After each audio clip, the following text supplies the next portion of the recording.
Dis-moi, tu vas où pour réviser ta SVT? Je vais sur vivelesvt.com. Où ça? vivelesvt.com.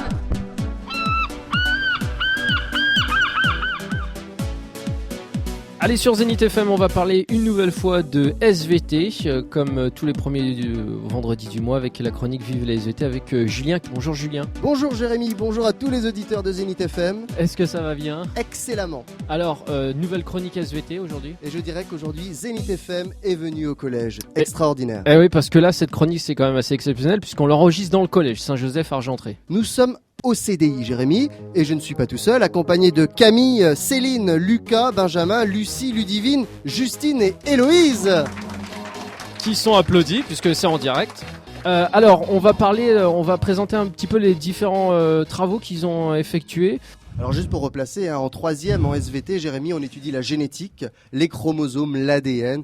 Les élèves découvrent en fait comment les caractères héréditaires sont transmis. Et on parle également de maladies génétiques. Le Téléthon, ce week-end, l'occasion de se mobiliser. Et l'ensemble des troisièmes, par binôme, ont réalisé des affiches, chaque binôme présentant une maladie génétique différente. Avec Benjamin et Lucas. Salut les gars. Bonjour. Ça va? Alors qu'est-ce que vous avez fait, notamment au niveau exposition? Vous avez fait un concours aussi, je crois. Ouais, on a eu 1 heure pour faire des recherches sur la maladie génétique qu'on avait choisie. Après, on a eu 1 heure de techno pour faire notre affiche. Et sur un temps de midi, toutes les affiches étaient affichées au CDI.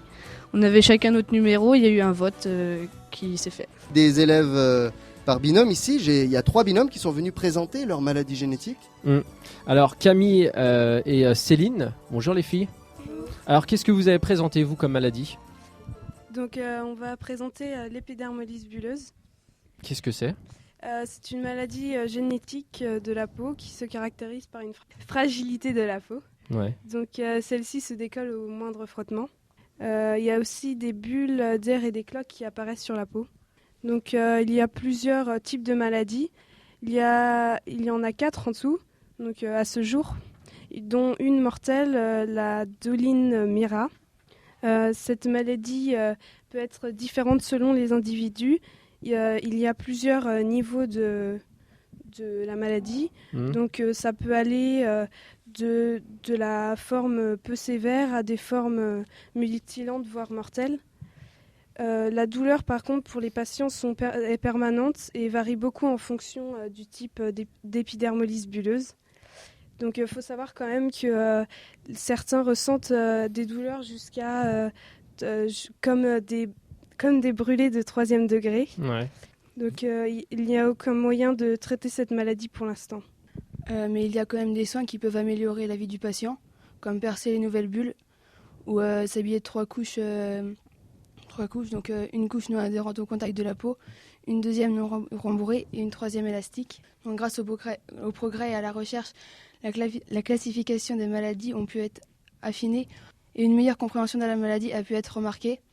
Donc les projets à venir, c'est pouvoir faire la greffe des cellules, des maladies génétiquement corrigées, plus de 7 000 à 8 000 cas en France et près de 500 000 dans le monde. D'accord. Alors je crois que même que cette maladie est spécifique notamment au Téléthon à Étrelles ce week-end. Oui, il y a une mobilisation spéciale pour l'épidermolyse bulleuse ce week-end à Étrelles, j'en profite pour passer l'information. Et saluer les habitants d'Étrelles. Alors Lucie et Ludivine, des filles encore. Salut les filles. Bonjour. Alors rapprochez-vous du micro, allez-y. Alors vous allez parler d'une autre maladie, c'est laquelle? C'est l'amyotrophie spinale. Une personne sur 6 000 en est atteinte. Cette maladie neuromusculaire rare touche filles et garçons. C'est une maladie qui atteint les cellules nerveuses de la moelle épinière. Ces cellules s'amyotrophient, donc qui veut dire qu'elles fondent. Et les muscles concernés sont ceux du bassin, des épaules, du tronc et des membres inférieurs et supérieurs. Donc le gène responsable de cette maladie n'a été identifié qu'en 1995, donc il y a vraiment pas longtemps. Donc il n'y a pas de soins possibles pour le moment pour ces personnes. D'accord. Voilà, Jérémy, vous vous rappelez, on avait parlé de neurones il y a quelques mois. Oui, ouais. L'amyotrophie spinale, en fait, s'attaque aux cellules nerveuses qui contrôlent les muscles. L'ordre arrive sur les muscles et ce sont ces cellules nerveuses qui sont détruites petit à petit et donc qui provoquent une détérioration également du tissu musculaire. On va donner la parole à Justine et Héloïse. Maintenant, vous êtes travaillé sur une autre maladie. Alors celle-ci, c'est vrai qu'elle n'est pas connue du tout. Alors c'est laquelle? La chondroplasie. Alors qu'est-ce que c'est? C'est une maladie de l'os donnant un anisme avec raccourcissement des membres et un visage caractéristique. Cette maladie, elle ne concerne pas l'intelligence humaine et c'est le cas le plus fréquent des nanismes d'origine génétique. Par exemple, la célèbre actrice Mimi Mati en est atteinte. Une naissance sur 15 000 est aussi atteinte. La chondroplasie est surtout marquée au niveau des humérus, c'est-à-dire l'épaule et les bras, et fémur, des hanches et des cuisses, qui sont le plus souvent plus courts. La croissance des os et du visage est également perturbée. Les personnes atteintes à l'âge adulte mesurent entre 1,20 m à 1,30 m chez les femmes et 1,25 m à 1,35 m chez les hommes. Et la maladie, elle est située sur le gène du chromosome 4 et on ne peut pas soigner cette maladie.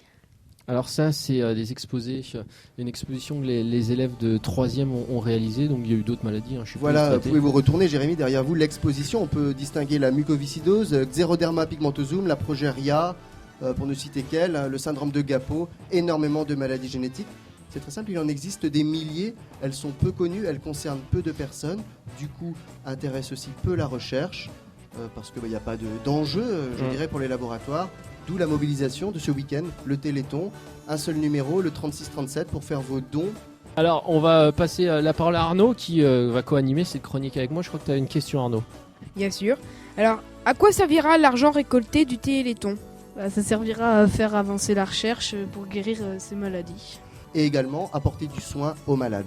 Alors on retrouvera les élèves de 3e pour tous ceux qui habitent dans le bassin d'Argentré ce week-end, dès ce soir à la salle Omnisport à 20h. Les affiches dont on parlait ce matin, Jérémy, seront affichées à la salle Omnisport ce week-end. Et un clip vidéo réalisé par les 3e sera diffusé à la salle Omnisport également ce soir à 20h. À l'occasion du Téléthon, on le rappelle. Donc Argentré-Duplessis se mobilise. Voilà, merci Julien pour cette nouvelle chronique pour le site internet vivelesvt.com. Pour surfer et réviser vos cours de génétique, n'oubliez pas l'adresse vivelesvt.com. Et Jérémy, comme d'habitude, je m'applique, je me relis et je me corrige.